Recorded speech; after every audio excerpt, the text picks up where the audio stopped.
Hi guys, my name is Mrugank and welcome to this series on session authentication using Django and React. In this series, we will learn different concepts in session authentication. Alright, let's begin with what is session authentication. Session-based authentication is one in which user's state is stored in server's memory.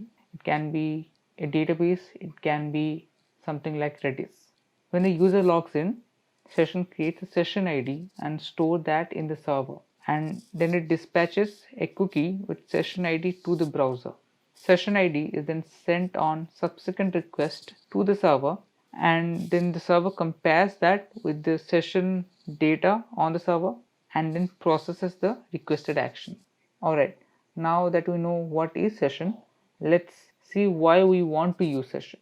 Since session ID is stored on the server, if the user resets his password, you have the flexibility to remove all the previous sessions. This is useful in case a hacker has logged in using user's credential, and once the user resets his password, you don't want the hacker to still access that account, right?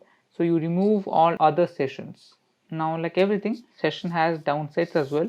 Let's take a look at them. Session makes use of server memory, so it might become an issue when there is a large number of users using the system at once. So there might be an issue with scalability. Now then, what are the prerequisites to follow along this course? I expect you to know the basics of Django and Python.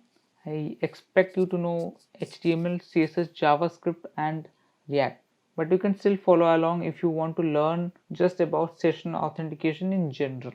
Alright, that's it for this video. Thank you guys for watching. Feel free to subscribe and I'll see you in the next video.